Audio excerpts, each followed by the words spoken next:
Hey everyone, today we're going to talk about something really important.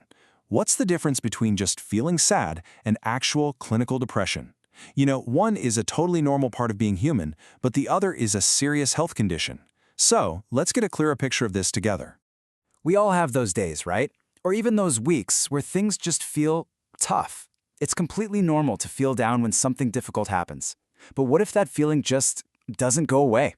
How do you know if it's just a passing mood, or if it might be something more? All right, so first things first, we've got to understand the difference between a temporary low mood and a persistent clinical condition. On the surface, they can feel kind of similar, but when you look at them from a clinical view, they're really worlds apart. So, here's the big difference, and it really comes down to time. Sadness is usually a reaction to something and it fades, but clinical depression, that isn't just a bad mood, it's a persistent state. The official benchmark that doctors use is when these feelings last for at least 2 weeks, and it's a real shift from how you usually feel and function. Okay, so what is clinical depression? What are the actual signs a doctor is looking for? Well, that brings us to the formal diagnosis, which is called major depressive disorder, or MDD for short. Here's the official definition. As you can see, it's not just about feeling blue. It's a genuine health condition where a whole bunch of symptoms come together and really impact your ability to function in your daily life.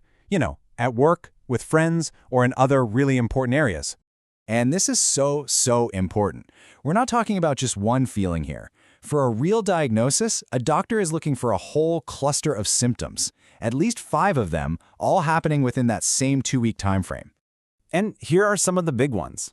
Now, for a diagnosis, one of 2 things has to be there. Either that depressed mood, or, and this is a huge one, losing interest or pleasure in things you used to love.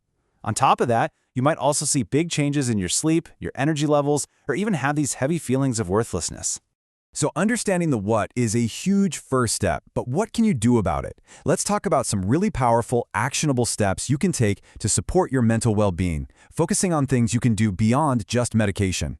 And this stuff is backed by research, which is awesome. Take regular physical exercise. For mild to moderate depression, it can be a powerful standalone treatment.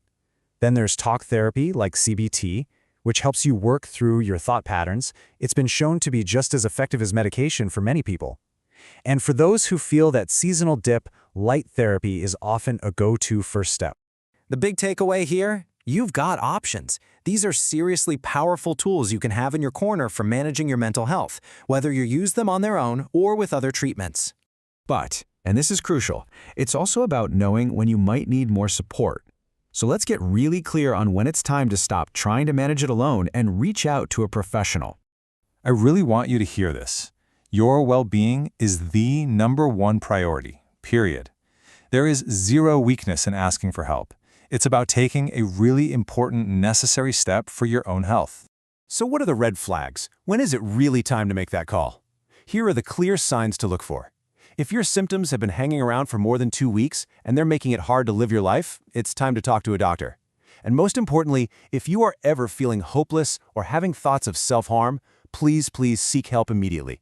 That is an urgent signal that you need support right away. So I'll just leave you with this thought. Understanding what's going on is that first vital step. But asking for help, that's not weakness. That is one of the strongest and bravest things you can possibly do for yourself. Thanks for joining this explainer.